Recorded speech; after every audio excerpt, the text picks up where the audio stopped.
კომპანია Grand Thornton-ის ერთობლივი გადაცემა. ჩემი აუდიტორი.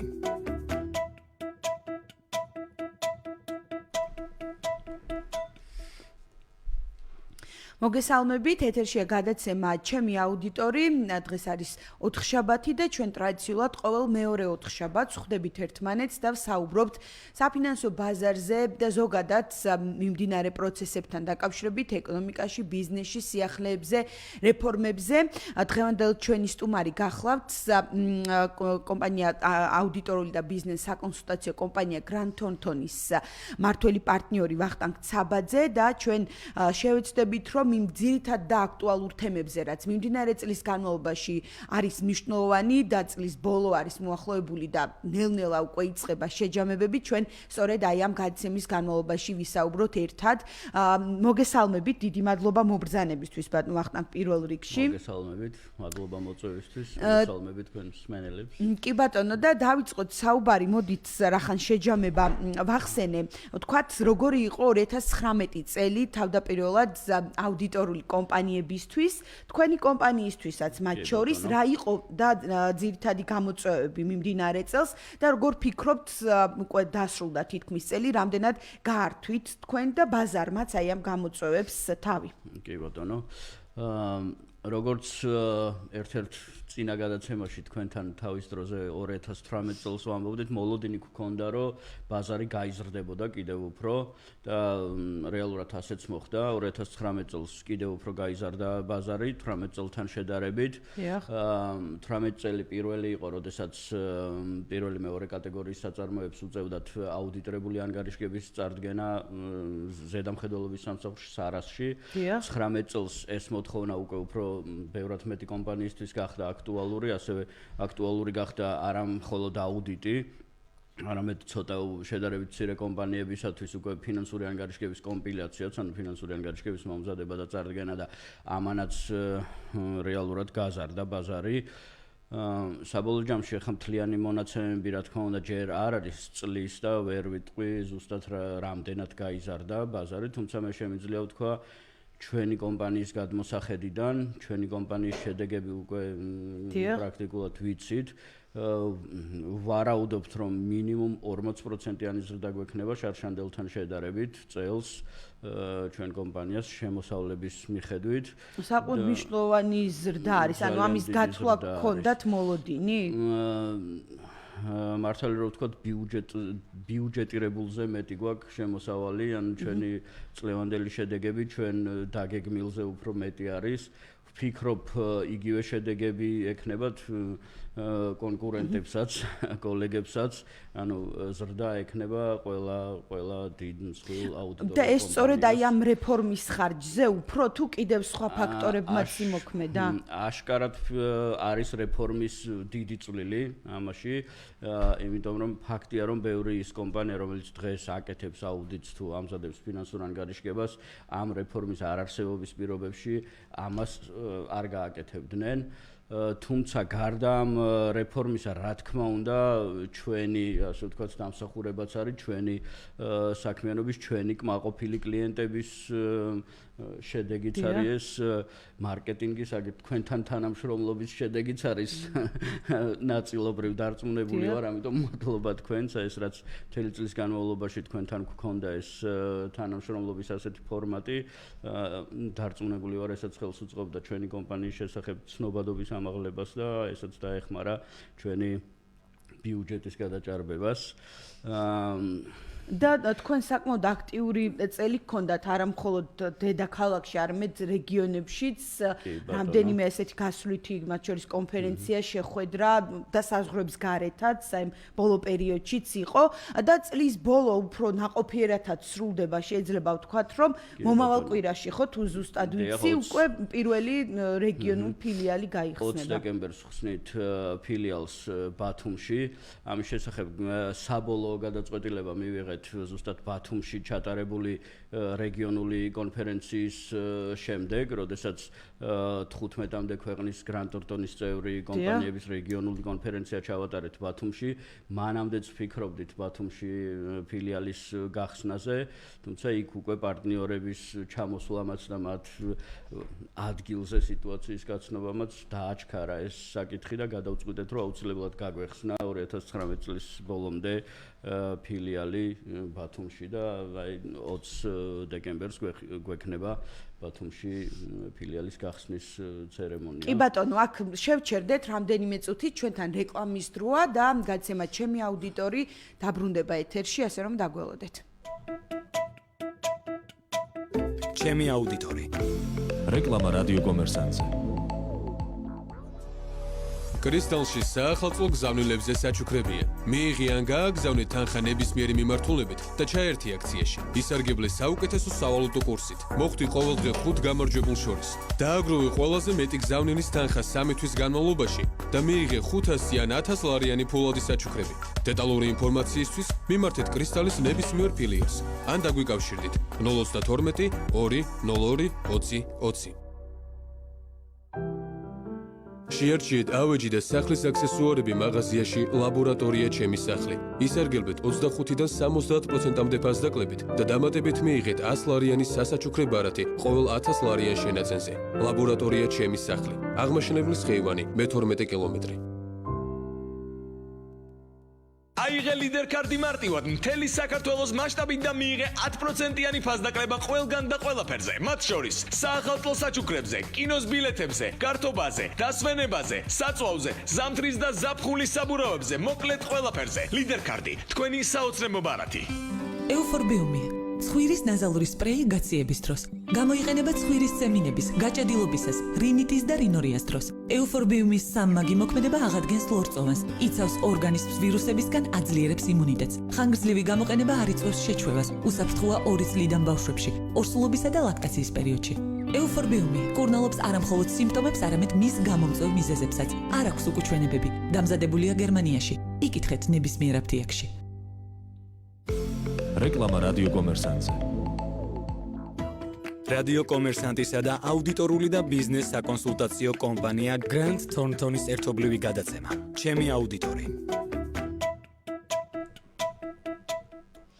დავბრუნდით პირდაპირ ეთერში, ეს არის გადაცემა ჩემი აუდიტორი, რადიო კომერსანტის და აუდიტორული და ბიზნეს საკონსულტაციო კომპანია Grand Thornton-ის ერთობლივი პროექტი. ჩვენ სტუმარს წარმოგიდგენთ კიდევ ერთხელ Grand Thornton-ის მმართველი პარტნიორი ვახტანგ ცაბაძია ჩვენთან სტუმრად სტუდიაში. გავაგრძელოთ საუბარი, ჩვენ ბათუმში ფილიალის გახსნაზე საუბრობდით და თქვენ ახსენეთ, რომ აი ამ კონფერენციებმა და იმ გასვლითმა ღონისძიებებმა დაგანახათ, რომ არის ამის საჭიროება. ანუ ბათუმი აჭარა ალბათ მზად არის უკვე აი ესეთი საერთაშორისო დონის კომპანიის შესვლისათვის. როგორ ფიქრობთ, როგორ შეიცვლება, რა შეცვლის თქვენი შესვლა ბათუმში და აჭარაში? მადლობა.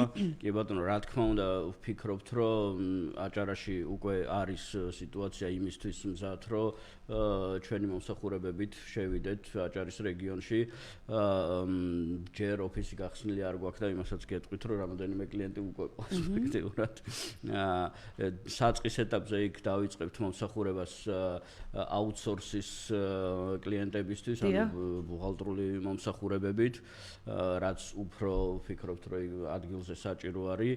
რაც შეეხება იმას, როგორ შეცვლის ეს გარემოს, დარწმუნებული ვარ, რომ ეს ყველა ბიზნესისთვის თუ ინვესტორისთვის Grand Thornton-ის იქ ყოფნა, ესეთი მსხვილი აუდიტორული ქსელის წევრი კომპანიის ყოფნა რეგიონში იქნება ძალიან კარგი სიგნალი, ერთ-ერთი დამატებითი მიზეზი, რატო შეიძლება აჭარაში გააკეთონ ინვესტიციები და რატო იყვნენ იქ ადგილზე, რატომ აკეთონ ბიზნესი. თავის მხრივ ჩვენ ვგეგმავთ, რომ არ იყოს მხოლოდ რაღაც კომერციული მიზნით იქ ჩვენი საქმიანობა, ძალიან გვინდა, რომ იქ პროფესიის, ადგილზე პროფესიის განვითარებასაც შევუწყოთ ხელი. ჩვენ ყოველთვის თანამშრომლობთ იგივე ბუღალტერთა ფედერაციასთან, ზედამხედველობის სამსახურთან, სხვადასხვა მიმართულებით და იქაც ვფიქრობთ, რომ აჭარაში უკვე დაგეგმილი გვაქვს, რომ რამოდენიმე ტრენინგიც ჩავატაროთ, სემინარები, მუდმივად პერიოდულად ყველა საინტერესო ცვლილებებზე და საკითხებზე ბიზნესისათვის ძირითადად ვფიქრობთ, რომ რაღაც უფასო და ღია სემინარები გვექნება, სადაც შევეცდებით ახალი ინფორმაცია სტანდარტების შესახებ, პროფესიაში მიმდინარე ცვლილებების შესახებ გავაცნოთ დაინტერესებულ მხარეებს და ამითად ჩვენ წვლილით შევიტანოთ იქ გარემოს ცვლილებაში და გაზრდაში. კი ბატონო, აი ადამიანური რესურსის თემაზეც რომ მკითხოთ, იქ ფილიალში ადგილობრივად აიყვანთ კადრებს თუ თბილისიდანაც აქ ადგილობრივი კადრები უკვე ავიყვანეთ, კი უკვე ყავს იქ თანამშრომლები, რომლებიც დაიწყებენ აგეროც დეკემბრიდან უკვე ოფიციალურად ფილიალში მუშაობას, დღესაც უკვე მუშაობს იქ ხალხი.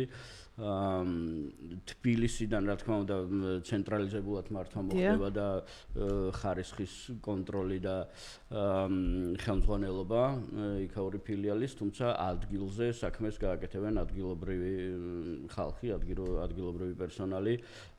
იანვარში დაგეგმილი გვაქვს, რომ ჩამოვიყვანოთ ეს ჩვენი ახალი თანამშრომლები თბილისში რამოდენიმე დღიანი ტრენინგზე. ეს რა თქმა უნდა ყოველთვის მუდმივად იქნება შემდეგ გაცვლა პერსონალის თუ ინფორმაციის თუ ცოდნის, თუმცა ადგილობრივი კადრებით იქნება დაკომპლექტებული იქაური ოფისი. კი ბატონო, აი თქვენ ტრენინგებს ახსენებთ და მუდმივად სიახლეებზე ორიენტირებული ხართ და ჩვენ მივდივართ აი ამ ასე ვთქვათ ნაბიჯებით ტექნოლოგიების თემასთან. ჩვენ პაატა შურღაიასთან ერთად, რომელიც ტრადიციულად ჩემი თანაწამყვანი არის ხოლმე, რომელიც ასევე თქვენი კომპანიის პარტნიორია, ჩვენ ვისაუბრეთ რამდენჯერმე, რომ აი ეს დღეს თანამედროვე მსოფლიოში ახალი ტექნოლოგიები ძალიან მნიშვნელოვანი ხდება სხვადასხვა ტიპის კომპანიებისთვის, მათ შორის თქვენს ბაზარზე, აუდიტორულ ბაზარზე საკონსულტაციო ასე ვთქვათ მიმართულებითაც შემოდის იგივე ეს ხელოვნური ინტელექტის თემები და აი ამ ტიპის კონფერენციებშიც თქვენც მონაწილეობდით თქვენი კომპანია. აი დღეს რა სიტყვით, რა სურათი გვაქვს და ახალი ტექნოლოგიების კუთხით, აი მომავალ წელს რას ველოდებით, იქნება თუ არა 2020 წელი გარკვეულწილად, მათ შორის ახალი ტექნოლოგიების დანერგვის წელი გრანდ თორნტონისთვის და ბაზრისთვისაც, ანუ ეს არის თუ არა შემდეგი ნაბიჯი?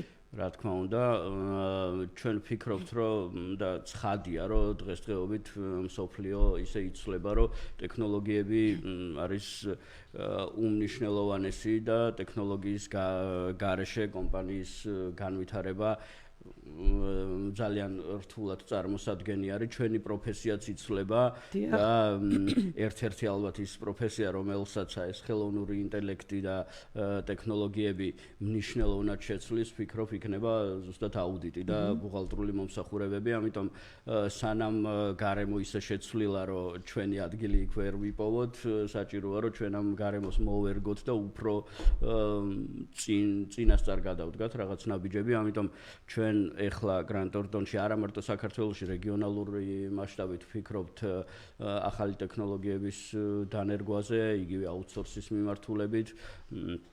კონკრეტულ დეტალებზე ალბათ შემდეგ ვისაუბრებთ, მაგრამ ჩამოყალიბებული გვაქვს სამუშაო ჯგუფი, რომელიც მუშაობს ამ მიმართულებით და ვფიქრობთ, რომ ძალიან კარგ პროდუქტებს შევთავაზებთ მომავალში ჩვენ კლიენტებს და ბაზარს და რაღაცნაირად გარდავქმნით აუთსორსინგის მომსახურების მიწოდების სტილს თუ ფორმატს. ანუ ეს უფრო გაამარტივებს, უფრო სწრაფს გახდის შესაძლოა? ვცდილობთ, რომ უფრო მარტივი იყოს ჩვენი კლიენტებისათვის, ჩვენთან ურთიერთობა ბუღალტრებთან, უფრო სწრაფი შესაძლებლობები იყოს იმისთვის, რომ მათ ჩვენგან, როგორც მათი ბუღალტრებისგან მიიღონ რაღაც ინფორმაციები, დაინახონ თავიანთი ფინანსური მდგომარეობა უფრო სწრაფად, ვიდრე ამას დღეს ახერხებენ, ცოცხალ დროში რეალურ დროში კონდეთ ინფორმაციაზე წვდომა და უფრო მოსახერხებელ ფორმატში და უფრო საინტერესო სახით მიწოდებული ის ინფორმაცია, რაც სჭირდებათ და ვთქვათ,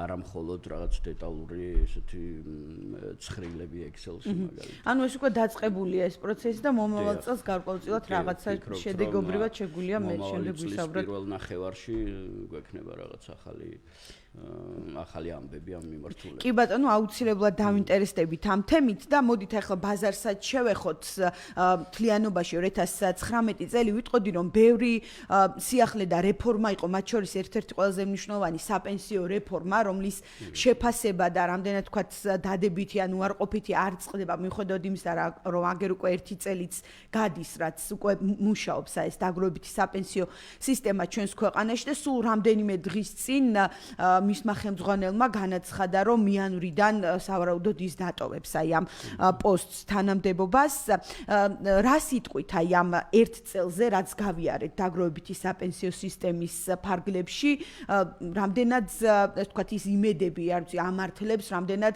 სწორად მიდის პროცესი და შემდეგ აი ამ საკადრო ცვლილება რამდენად იმოქმედებს ნდობის ფაქტორი რამდენად შესაძლოა რაღაც კითხვის ნიშნის ქვეშ დადგეს აი ამ ქედან გამომდინარე. ბატონო, გარკვეულწილად თქვენ კითხვაში უკვე პასუხი ჩანს. თავისთავად საპენსიო რეფორმის შესაფასებლად ეხლა ძალიან ადრე არის, რა თქმა უნდა, რომ ამის შედეგებზე რეალურად ვიმსჯელოთ. თავისთავად რეფორმას რაც შეეხება, ვფიქრობ, რომ აუცილებლად გასაკეთებელი იყო. ისევ შეიძლება კამათი და დისკუსია იმაზე, როგორი ფორმით ყოფილიყო, ვთქვათ, რა ფორმულა ყოფილიყო, თუმცა ვფიქრობ, რომ ის რაც არის, არ არის ცუდი. შეიძლება უკეთესი ყოფილიყო, შეიძლება ვთქვათ, ნებაყოფლობითი ყოფილიყო სქემაში გაწევრიანება სხვა რაღაც მომენტები შეიძლება უკეთესი ყოფილიყო, თუმცა აუცილებელი გასაკეთებელი იყო და დროული შეიძლება დაგვიანებულიც იყო და რეფორმა საჭირო იყო და ზოგადად მივესალმები ამ რეფორმის რაღაც ვთქვათ იდეას და პრინციპებს. ანუ ეს კაპიტალის ბაზრის განვითარებისკენ გადადგმული ნაბიჯია რაც იყო. ვფიქრობ მაგისკენაც, თუმცა უფრო ალბათ იმისკენ, რომ სახელმწიფო სხვანაირად რეალურად ძალიან გაუჭირდებოდა პენსიების დარიგება მომავალში უკვე ძალიან კრიტიკულ ზღვარზე ვიყავით ჩემი აზრით და თუმცა ეს თავისთავად კაპიტალის ბაზრების განვითარების ხელშემწყობიც იქნებოდა. აი ამ მიმართულებით ზუსტად შეგვიძლია რაღაცაზე ვილაპარაკოთ. 1 წელი გავიდა და ჯერჯერობით აი თუნდაც ეს საკადრო ამბები ფაქტია რომ არ მიდის ისე როგორც კარგი იქნებოდა და როგორც სასურველი იქნებოდა დაგვიანებით ხდება რაღაცები იგივე დირექტორის ეხლა წასვლა კი ნამდვილად არ არის კაი სიგნალი თუმცა ვფიქრობ რომ არც ეს არის რაღაც ტრაგედია მაგრამ კი კარგი სიგნალი არ არის დამაბნეველია და თან ბევრ სხვა ისეთ სიგნალებთან რომლებიც გვაქვს ხოლმე ყველაფერთან ერთად რაღაც მაინც გაუგებარი გარემოს აღქმის ხელშეწყობა ხდება ესეთი გადაწყვეტილებებით რა ჩემი აზრით ესე სწრაფად არ უნდა ხდებოდეს ესეთი მნიშვნელოვანი სააგენტოს ესეთი მნიშვნელოვანი პოსტზე ადამიანის ცვლილება თუმცა ისევ როგორც ნათქვამი იყო ეს საკუთარი გადაწყვეტილება იმ ადამიანის და ძალიან მართლა ვერ ამუშავებ როგორც პრემიერ-მინისტრმაც თქვა და მეც როგორც კომპანიის ხელმძღვანელი რომელსაც თანამშრომლები მყავს და სადაც არის ეს staff turnover-ი მეც კარგად მესმის რომ ძალით მუშაობა ადამიანებს არ შეიძლება და ამ ხრივ კი ბატონო ნახოთ დაველოდოთ ვინ იქნება შემცვლელი ან საერთოდ როდის დაკმაყოფილდება ლევან სურგულაძისა ეს მიმართვა საკადრო ცვლილებასთან დაკავშირებით და პრემიერმაც და ფინანსთა მინისტრმაც შეაფასეს რომ ნუ ეს მისი გადაწყვეტილება და ალბათ გარკვეულწილად მან თავისი როლი შეასრულა. აი ფინანსთა მინისტრთან რომ მივიდეთ რომელსაც რამდენიმე დღის წინ ქონდა სხვა შორის წლის შეჯამება ის პრინციპში ძირითადად პოზიტიურად აფასებს აი ამ ნაბიჯებს რაც განხორციელდა 2019 წელს მან ისაუბრა რომ აი კიდევ უფრო მეტად მოქნილი უნდა გახდეს აი საგადასახადო შემოწმებების თემა ლიბერალიზაცია ეს არის მიღწევა დღეს არსებული ჩვენს ქვეყანაში ჩვენ ასევე ერთ-ერთ წინაგადაცემაში საგადასახადო ცვლილებებზე ვსაუბრობდით რომლის მოლოდინიც და ამაზე შეფასებებიც იყო აი რა სიტყვით სამინისტროსთან კომუნიკაციაზე თუნდაც აი ასეთი ტიპის ცვლილებებზე რამდენად კომუნიკაცია არის აწყობილი რომ წინასწარ ბიზნესთან გავლით იყოს რეფორმები განხორციელებული საგადასახადო კოდექსი იქნება ეს თუ სხვა მიმართულებით არ საბაჟო თუ სხვა მიმართულებით აქაც იგივე უნდა გავიმეორო რაც ალბათ ძალიან ჩემამდე ძალიან ბევრ რესპონდენტს უთქვამს და კიდევ იქნება ალბათ ნათქვამი რომ კომუნიკაცია არის მაგრამ არ არის აშკარად საკმარისი ისაც რომ რეფორმები კარგია ზოგადად იგივე ეს დღგ-ის რეფორმის იდეას ნამდვილად ჩემი აზრით გაუმჯობესება ხდება, ბევრი რაღაცის დაზუსტება ხდება, ტერმინების განმარტება ხდება, ცვლილებები არის უფრო შეღავათების შენარჩუნება ხდება და რაღაცების დამატება ამ შეღავათებზე. რეფორმის იდეა და გეზი არის ევროპული რაღაც DGG-ს რა დავარქათ მოდელისკენ სვლა, იგივე DCFTA-ს და ასოცირების ხელშეკრულების ფარგლებში ეს ყველაფერი ნამდვილად კარგი არის და ჩემი აზრით ნამდვილად პოზიტიური არის. უბრალოდ ეს კომუნიკაცია კი ნამდვილად უფრო მეტი არის საჭირო რა, უფრო ხშირი და უფრო წინასწარი და არა შემდეგ უკვე რაღაც გაცხადებული გადაწყვეტილებების შემდეგ. ხო და შემდეგ ხშირია რომ რაღაცა გადავადება ხდება ან რაღაც აი სწორედ ალბათ ამის გამოც. კი და ძალიან ხშირად ხდება მიღებული გადაწყვეტილებების რაღაცნაირად შეცვლა, აი ეხლა ცოტა ხნის წინ ვკითხულობდი რაღაცას Facebook-ზე, მაგალითად იგივე სამთავრობო ქალაქი ეს კი არ არის დაგავშენებული. კი ბატონო, ხო, სხვა თემაა, თუმცა კი. მაგრამ გადაწყვეტილებების ცვლილებებს ეხება, ხო? ანუ მივიღეთ გადაწყვეტილება ძალიან ვაქეთ, რომ ეს კარგია, განსარევი გადაწყვეტილებაა, რომ სამთავრობო ქალაქი იყოს რაღაც დავზოგავთ სახსრებს ამ შემდეგ და უცებ აღმოჩნდა, რომ თურმე არ არის ესეთი კარგი და უნდა შევცვალოთ, არ უნდა ავაშენოთ.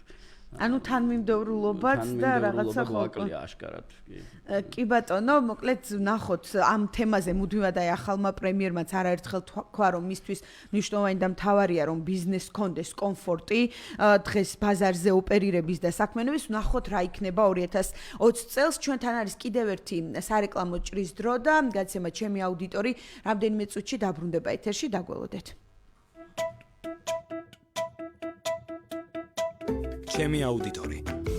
რეკლამა რადიო კომერსანტზე. ავეჯის მრავალფეროვანი და ხელმისაწვდომი არჩევანი მაღაზიაში მობლერი. ისარგებლეთ 20%-იანი ფასდაკლებით ავეჯისა და სახლის აქსესუარების სრულ კოლექციაზე და შეეძინეთ სასურველი ნივთი ყველაზე ხელმისაწვდომ ფასად. მობლერი, თორნიკე ერისთავის ნომერი 5, სავაჭრო ცენტრი საბა. თვალჭრელეძის ნომერი 2, სავაჭრო ცენტრი East Point. მობლერი, შენი სახლისთვის. აიღე ლიდერ კარდი მარტივად მთელი საქართველოს მასშტაბით და მიიღე 10%-იანი ფასდაკლება ყველგან და ყველაფერზე. მათ შორის საახალწლო საჩუქრებზე, კინოს ბილეთებზე, კარტობაზე, დასვენებაზე, საწვავზე, ზამთრის და ზაფხულის საბურავებზე, მოკლედ ყველაფერზე. ლიდერ კარდი, თქვენი საოცრებო ბარათი. ავტოასისტი გთავაზობთ გზებზე ტექნიკური დახმარების სერვისს 24 საათის განმავლობაში, მთელი საქართველოს მასშტაბით. თუ დაგიჯდა აკუმულატორი, დაგეშვა საბურავი, გაგითავდა საწვავი, მანქანა ჩაგეკეტა, ან დაგჭირდა ევაკუატორი, დაგვირეკე 2121010 ან 595 66 1010. ავტოასისტი, ხარისხი ჩვენი მთავარი პრიორიტეტია. ყავს ჰიბრიდი. მოდი ვიანორში ან შეიძინე საწვავი ვისოლში და მიიღე ჰიბრიდ კარდი, რომელიც სპეციალურად შენთვის არის შექმნილი. ისარგებლე განსაკუთრებული შეთავაზებებით ჰიბრიდებისთვის შერშეულ ავტოპროდუქტებზე და დამატებით 15%-იანი ფასდაკლებით ვიანორსა და G Energy-ს ქსელში სრულ პროდუქციასა და მომსახურებაზე. გვეწვიე ან დაგვირეკე 032 2 47 0202. სიახლე ემკვადრატისგან შეიძინებინა 12 წლიანი განმავლობით თვეში 1200 ლარიდან და იცხოვრე ახალ უბანში გელოვანის გამზირზე. ემკუბის საბურთალო. ბინის შეძენა შესაძლებელია მხოლოდ პირადობის მოწმობით და არანაირი დანაზოგი არ დაგჭირდებათ. პირველადი შენატანი ჩვენთან 0%-ია. დაგვირეკეთ 2444 111 ვებგვერდი emkubi.j. რეკლამა რადიო კომერსანტზე. რადიო კომერსანტისა და აუდიტორული და ბიზნეს საკონსულტაციო კომპანია Grant Thornton-ის ერთობლივი გადაცემა. ჩემი აუდიტორი.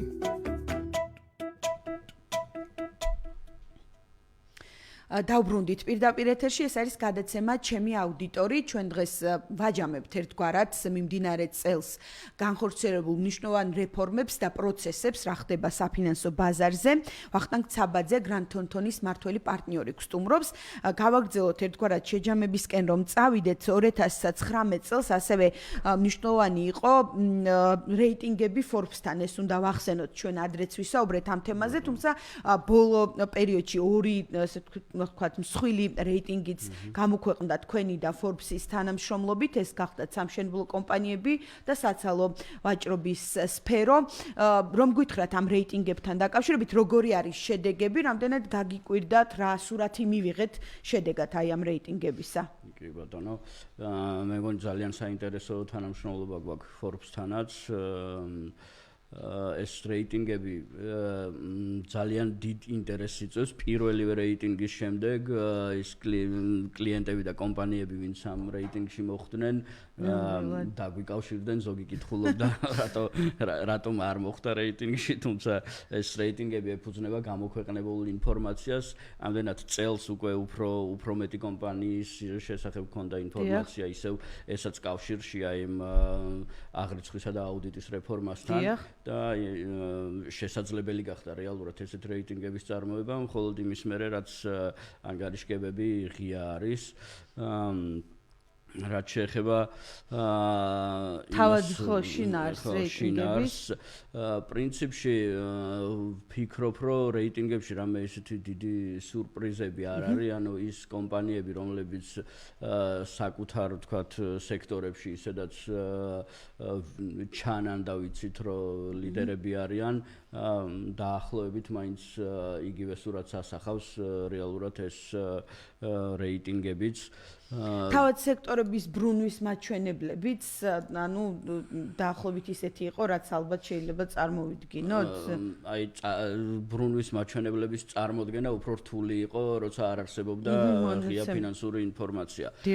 ადვილი იყო დანახვა, ვთქვათ, ვინ იყო დიდი და ვინ იყო შედარებით პატარა, თუმცა რამდენად დიდი იყო ერთი და რამდენად პატარა მეორე რთული დასანახი იყო. თვითონ დეტალები ახლა კონკრეტულად შეგიძლიათ ვნახოთ ამ რეიტინგებში და შევხედოთ რა შედეგები არის, თუმცა ისევ ძალიან საინტერესოა თვითონ ეს კომპანიები ვინც რეიტინგებში მოხვდნენ რაღაცნაირად მარკეტინგის ინსტრუმენტად იყენებენ უკვე ამ რეიტინგებს და რაც დრო გავა და რაც უფრო რაღაც სტაბილური გახდება ეს რეიტინგები დარწმუნებული ვარ უფრო მეტი მარკეტინგული დატვირთვაც ექნება ამას და ანუ ერთგვარად აი ეს რეფორმაც რაც ავალდებულებს კომპანიებს რომ საჯარო იყოს მათი მონაცემები ფინანსური ერთგვარი მოტივატორიც შესაძლოა გახდეს რომ თუნდაც რეიტინგში არა და ისედაც რომ ხედავ შენი კონკურენტი კომპანიის მონაცემს რაღაც გარკვეულწილად რა თქმა უნდა ძალიან საინტერესო ხდება ამ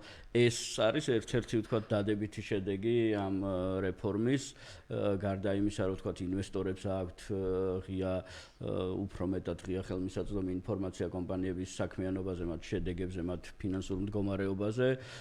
ეს რეიტინგების შექმნა თავისთავად გვაჩვენებს იმას, ვინ არის ლიდერი ბაზარზე, რა ხდება ბაზარზე, რა კომპანიები არიან და ისევ თვითონ კომპანიის გადმოსახედიდან რაღაცნაირად მარკეტინგის დამატებითი საშუალება არის. კი ბატონო, ეს გაგრძელდება შემდეგ წელსაც? კი, გავაგრძელებთ Forbes-თან თანამშრომლობას აუცილებლად და შევეცდებით კიდე სხვადასხვა სფეროების რეიტინგები გავაკეთოთ ერთად. კი ბატონო, მომავალ წელზეც რომ ვისაუბროთ, უკვე ხდება 15 წელი, რაც Grant Thornton-ი საქმიანობს საქართველოს ბაზარზე. როგორ ფიქრობთ, პირველ რიგში როგორ შეიცვალა თავად კომპანიის, ვთქვათ, საქმიანობა და ფორმა აი 15 წლის განმავლობაში და თავად რა მოუტანა Grant Thornton-ის შემოსვლამ, როგორც საერთაშორისო კომპანიის მოთამაშის გამოჩენამ თავად ჩვენს საქართველოს ბაზარს? კი ბატონო. ნამდვილად კომპანია Grant Thornton-ი საქართველოში შეპესე Grant Thornton-ი დაარსდა 2005 წელს და შემდეგ წელს 15 წლის ესეთი იუბილეი ექნება, კი.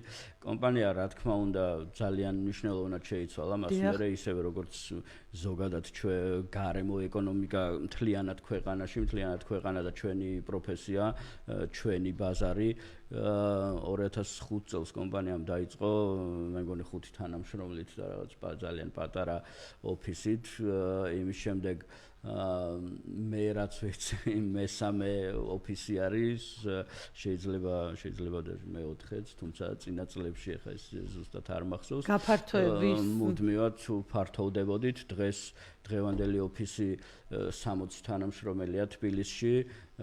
ძალიან კარგი და ლამაზი სამსართულიანი ოფისი გვაქვს. ბათუმში ხსნით ოფისს წლის ბოლოს, ასე რომ რა თქმა უნდა ძალიან შეიცვალა და გაიზარდა Grant Thornton-ი, გარდა Grant Thornton-ის ზრდისა როგორც კომპანიისა, ძალიან შეიცვალა და გაიზარდა თვითონ პროფესიაც, ხარისხის კონტროლი ძალიან მნიშვნელოვანი იყო ზედამხედველობის სამსახურის შექმნა, რომელიც გარდა იმისა, რომ ხარისხის კონტროლს ახორციელებს, რეალურად ჩემი აზრით ძალიან დიდი წვლილი აქვს ისევ პროფესიის განვითარებაში, იმით რომ თარგმნის ძალიან ბევრ მასალებს, სტანდარტებს, სახელმძღვანელოებს ძალიან აქტიურად ეწევიან რაღაც ბევრ შეხვედრას და სემინარებს ატარებენ ახალი ინფორმაციის მიწოდების მხრივ. ამ მხრივ ძალიან ჩემი აზრით ეფექტური სამსახური არის სარასი და ბაზარი რა თქმა უნდა ძალიან შეიცვალა, მას მერე ძალიან ბევრი საერთაშორისო ექსელის კომპანია არის საქართველოში აუდიტისა და ბუღალტრიული მომსახურებების სექტორში, თვითონ კომპანიებიც შეიცვალნენ, ხარისხი ვფიქრობ რომ მნიშვნელოვნად გაიზარდა იმასთან შედარებით ზოგადად ბაზარზე ვიდრე და კონკურენცია დღეს მძაფრია თუ ჯერ კიდევ არის ასე ვთქვათ ყველა გოთამაშისთვის კონკურენცია არის ძალიან მძაფრი. ძალიან მძაფრი კონკურენცია არის. ალბათ ბევრად უფრო მძაფრი ვიდრე 15 წლის წინ. წელს ეხლა 15 წლის შემდეგ რა თქმა უნდა უფრო მეტი საერთაშორისო ქსელის კომპანია რომლებიც მაშინ არ იყვნენ საქართველოში და ეს საბოლოო ჯამში ვფიქრობ მომხმარებლებისათვის ჩვენი კლიენტებისთვის კარგია კონკურენცია ყოველთვის სასარგებლო არის კლიენტებისთვის თუმცა ჩვენი გადმოსახედიდან ხანდახან თქვენს მუდმივად ფორმაში გაიძულებთ რომ იყოთ როგორც კომპანიას. კი ბატონო და ბოლოს ინვესტიციების თემაზეც ვისაუბროთ, იმიტომ რომ ერთ-ერთი მთავარი გამოწვევა ჩვენი ქვეყნისთვის და მათ შორის მომავალ წელსაც რაც ლართანაც და ზოგადად პროცესებთან არის კავშირში არის პირდაპირ საერთაშორისო ინვესტიციები, უცხოური ინვესტიციების სტატისტიკა რამდენიმე დღის წინ მქონდა, აი ამ მესამე კვარტალში შედარებით არის გაზრდილი მონაცემები, თუმცა ბოლო წლები, ბოლო 2 წელი არის მუდმივად კლების ტენდენცია ვარტკლებაში, ნუ ამას განსხვავებულად აქვს ასე ვთქვათ ახსნა თავად სტატისტიკის სამსახურის მხრიდან უმრავლესობაც და სხვაებიც საუბრობენ რომ პროექტების ნაწილი დასრულდა და ასე შემდეგ და ასე შემდეგ. თუმცა აი თქვენ რა სიტყვით რა უნდა გაკეთდეს, ან რამდენად მიმზიდველია დღეს ბაზარი უცხოური ინვესტიციებისთვის, კომპანიებისთვის? კი ბატონო. ნაწილობრივ იმ მიზეზსაც დავეთანხმები, რომ რაღაც პროექტები მთავრდება და გასაგებია უცხოური ინვესტიციების რაღაც გარკვეულ დონეზე ვარდნა, თუმცა ისევ ეს არ ნიშნავს რომ რაღაც პროექტები რომ დამთავრდა, რომ რაღაც სხვა არ უნდა გავაკეთოთ და სხვა შესაძლებლობები არ უნდა გავაჩინოთ ქვეყანაში. ალბათ კი ბატონო, იმასაც ვეთანხმები, რომ უფრო რთული არის რაღაც ახალი შესაძლებლობების გაჩენა, მაგრამ ისევ ჩემი აზრით ერთ-ერთი მნიშვნელოვანი არის სტაბილურობა და განჭვრეტადობა გადაწყვეტილებების და ამ გადაწყვეტილებების იმპლემენტაცია, ინვესტორების ინტერესების დაცვა, ანუ იგივე ხა ვლაპარაკობდით ფინანსთა მინისტრის ანგარიშზე და ვთქვათ რეფორმებზე საგადასახადო კოდექსში ეს ყველაფერი კარგია, კარგი რეფორმაა, სწორი მიმართულებით მიდის, მაგრამ ხშირად არათანმიმდევრული გადაწყვეტილებებია, რაზეც ასევე ვილაპარაკეთ, რაც აბნევს ინვესტორებს.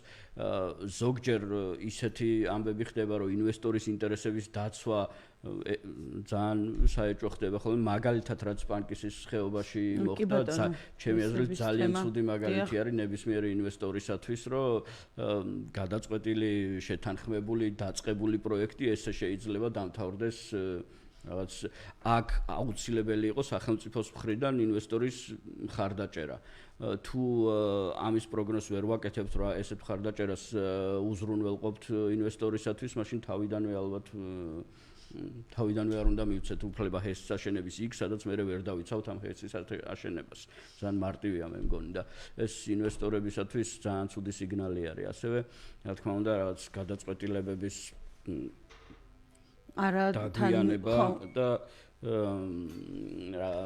ბიუროკრატიული პროცესების გაწელვაც ერთ-ერთი ჩემი აზრით მნიშვნელოვანი შემაფერხებელი ფაქტორია. რაზეც მუდმივად არის საუბრები, მათ შორის მთავრობის მეთაურის და მინისტრების მხრიდან, თუმცა აი პრაქტიკაში მაინც როგორც ჩანს ვერ ხერხდება, რომ ეს ბიუროკრატია ბოლომდე დამარცხდეს. ამაზე სულ არის საუბარი, ყველამ ძალიან კარგად იცის, ყველა ხედავს ამას, მთავრობაც ხედავს და ფიქრობ, რომ ცდილობენ ამას, მაგრამ რაღაცნაირად ჯერჯერობით მაინც ხო, როგორც ბიზნესმენებიც ამბობენ, ხშირად უარიც პასუხია, ამიტომ ის უარიც დროში გაწელილი პროცესი ეს ძალიან რთულია.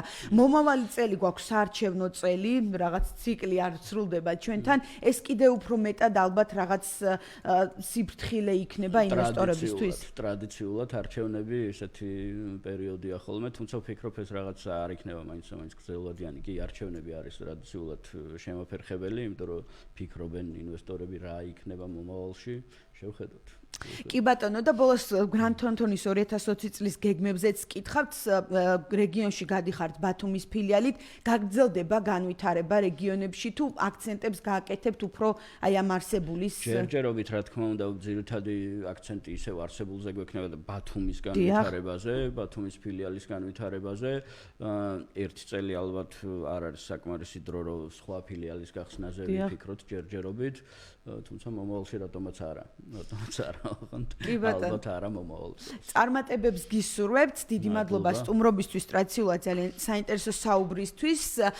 ეს ხო გადაცემა ჩემი აუდიტორი, რადიო კომერსანტის და აუდიტორული და ბიზნეს საკონსულტაციო კომპანია გრანდ თონთონის ერთობლივი პროექტი. ვახტანგ ცაბაძე გრანდ თონთონის მმართველი პარტნიორი გსტუმრობდა. მე გემშვიდობებით, თუმცა ზუსტად ორ კვირაში 4 შაბათ დღეს ჩვენ ისევ შევხვდებით ერთმანეთს. ნახვამდის. მადლობა. ნახვამდის. რადიო კომერსანტისა და